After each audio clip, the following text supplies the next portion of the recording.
નમસ્કાર દોસ્તો, અમારી ચેનલમાં તમારું હાર્દિક સ્વાગત છે।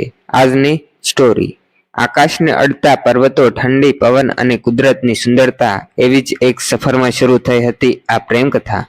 રિયાને પ્રવાસ કરવો ખૂબ ગમતો હતો। નવી નવી જગ્યાઓ જોવા અને કુદરતની વચ્ચે સમય પસાર કરવો તેની સૌથી મોટી ખુશી હતી। તે એક દિવસ તેણે નક્કી કર્યું કે આ વખતે તે પર્વતોની સફર કરવા જશે। તે પોતાના મિત્રો સાથે એક સુંદર હિલ સ્ટેશન પર પહોંચી। ત્યાં ઊંચા પર્વતો, લીલા વૃક્ષો અને ઠંડી હવા મનને શાંતિ આપતી હતી।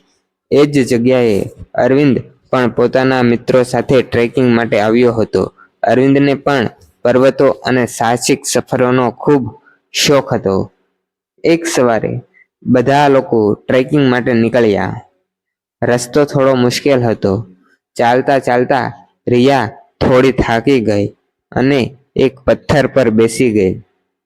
અચાનક તેના પગ સરકી ગયા અને તે પડી જવાની હતી। એ સમયે અરવિંદે તરત જ તેનો હાથ પકડી લીધો। સાવધાન, રસ્તો થોડો ફિસલણ ભર્યો છે, અરવિંદે કહ્યું। રિયાએ સ્મિત સાથે કહ્યું, ધન્યવાદ, નહીં તો હું ચોક્કસ પડી જાત। આ નાની ઘટના પછી બંને વચ્ચે વાતચીત શરૂ થઈ। ટ્રેકિંગ દરમિયાન તેઓ સાથે ચાલતા રહ્યા। રસ્તામાં તેઓ કુદરતના દ્રશ્યો સાથે જોતા અને એકબીજાની સાથે વાતો કરતા। રિયાને ખબર પડી કે અરવિંદ તેને ફોટોગ્રાફીનો ખૂબ શોખ છે।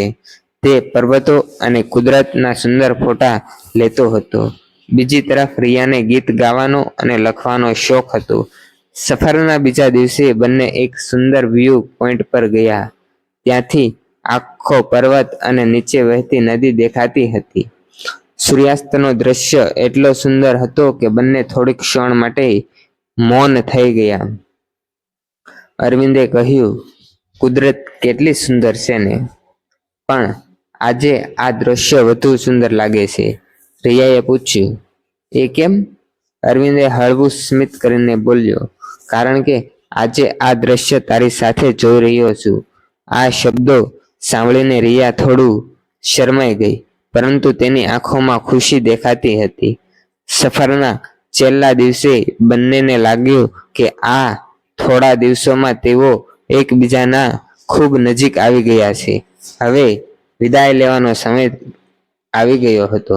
અરવિંદે ધીમેથી કહ્યું, રિયા, આ સફર મારા માટે ખાસ બની ગઈ છે, કારણ કે અહીં તારા જેવા સારા મિત્રો મળ્યા। રિયાએ જવાબ આપ્યો, મને પણ।